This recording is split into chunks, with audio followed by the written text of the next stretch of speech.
Saludos y bendiciones para cada uno de ustedes, amadísimos hermanos. Hoy les saluda su hermano en Cristo, José Díaz, y para poderles compartir al menos unos puntos importantes en lo cual nos habla la palabra de Dios en este día, en lo que nos habla a través del Evangelio de San Marcos en el capítulo 7, en los versos del 1 al 13.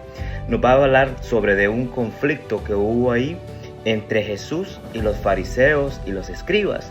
Este pasaje de la palabra del Señor comienza con una confrontación entre los fariseos y los escribas que vinieron a Jerusalén, y los líderes religiosos que critican a los discípulos de Jesús que por qué no seguir las tradiciones de los ancianos, específicamente en lo que se respecta al lavado, rituales y lavado de manos antes de ir a comer. Este era un conflicto que tenían en ese momento, pues porque ellos eran de aquellos que les gustaba cumplir las leyes y que sabían, pero Jesús viene y les contradice las cosas que estaban pasando, porque muchas veces nos pasa en nuestra vida actual y también de lo que nos habla la palabra de Dios hoy en este día, de lo que es las cosas superficiales, aquellas cosas que se miran, cumplir con muchos reglamentos, con muchas cosas que supuestamente en la ley las estaban cumpliendo, pero no era totalmente así. Entonces en esas tradiciones eran prácticamente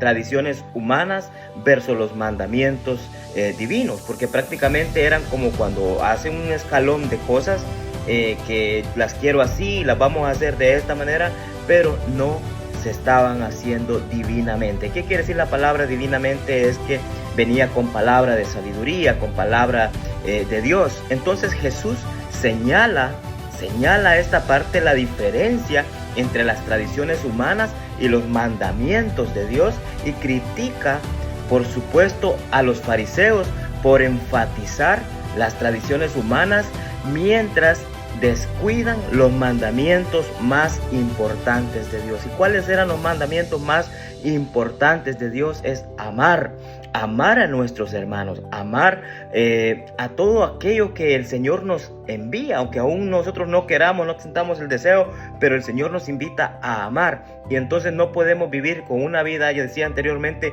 llena de reglamentos, de superficies, de decir, me ven, yo hago esto, yo hago lo otro, pero no estaban haciendo cumplir verdaderamente el mandamiento de Dios. Y también un ejemplo del Corbán. Va a hablarnos sobre el evangelio que Jesús utiliza el ejemplo del Corbán, una práctica en la que las personas declaran sus bienes como una ofrenda a Dios, para mostrar cómo las tradiciones humanas pueden ser utilizadas para evadir los mandamientos de Dios, en este caso el mandamiento de honrar a los padres. Jesús va a hablar sobre de honrar a padre y a madre y cumplir verdaderamente los mandamientos de Dios. Jesús viene y les critica a ellos, por supuesto, y les da a entender lo que es la hipocresía que tienen, la manera de criticar, la manera de creer de que estaban haciendo las cosas de la mejor manera cuando en realidad las cosas eran otro. Y Jesús les llama hipócritas a ellos, porque Jesús los llama a ellos de esta manera, a los fariseos y a los escribas, por su enfoque en las tradiciones, que porque antes de comer y todas esas cosas tenían ellos que lavarse las manos y cumplir con todos los reglamentos que les mencionaban, y critican que por qué los discípulos de Jesús no hacen lo mismo. ¿Por qué?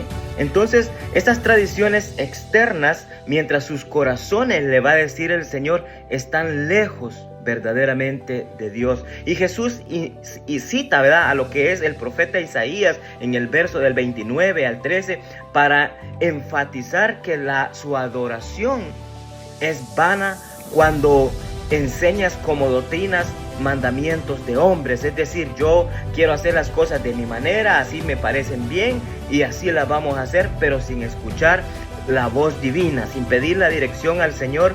Pues es decir, vamos a hacer estas cosas de esta manera, y por eso Jesús critica a todo ese tipo de doctrina que solamente puede ser llena de reglamentos, que a mí me parece que está bien de esta manera, pero en realidad no es así. Jesús, sin embargo, enseña sobre la pureza. ¿Y qué quiere decir esto? Que a través de este pasaje Jesús enseña que la verdadera pureza no proviene de rituales externos, sino de la condición del corazón. Verdaderamente, Él les dice que ustedes nada más me adoran o me alaban o me glorifican nada más de dientes para afuera, pero su corazón está lejos de mí. ¿Qué quiere decir el Señor con esto, amados hermanos? De que muchas veces podemos mucho cuidado con aquello que podemos vivir una vida de aparentamiento, de decir yo soy religioso, yo soy buen católico, yo soy un buen servidor, pero del hecho al trecho hay mucho trecho. ¿Qué quiere decir esto? De que verdaderamente, como nos va a decir la palabra de Dios, no todo aquel que me diga Señor, Señor, entrará al reino de los cielos. Entonces es muy importante, amados hermanos, que lo que hagamos, no importa la situación, no importa la crítica, no importa lo que sea, pero lo que hagamos, lo hagamos de corazón. ¿Y cómo lo podemos hacer? Es cumpliendo los mandamientos. ¿Cuáles son los mandamientos? Es amar a Dios sobre todas las cosas, y también aquel hermano, aquella hermana que aún así no te quiere o te critica, también tienes que amarla con el corazón. Y de esa manera, amado hermano, empezaremos a cumplir ese mandamiento que el Señor nos manda. Y no importa el lavado de mano, de mantilla o sin mantilla, no importa si mi corazón verdaderamente tiene una entrega a Dios y a mi prójimo. Son los mandamientos más principales. Y es esto lo que Jesús alega a aquellos escribas y a aquellos fariseos que cumplían todos los reglamentos según los mandamientos de los ancianos, y Él los critica por cumplir mandamientos de hombres, pero no mandamientos divinos. Y espero, amado hermano, que a través de esta pequeña reflexión tú y yo podamos verdaderamente concientizar en nuestra vida de no vivir una vida de aparentamiento. Como ya va a decir el Señor, ustedes me alaban o me glorifican de los labios para afuera, pero su corazón está lejos. Que nuestro corazón esté centrado en el Maestro, en nuestro Señor Jesucristo, que Él ha dado su vida por cada uno de nosotros. Amados hermanos, que Dios Todopoderoso les bendiga hoy y siempre. Y les saludó su hermano en Cristo Jesús, José Díaz. Compartan, hermanos, compartan. Dios les ama.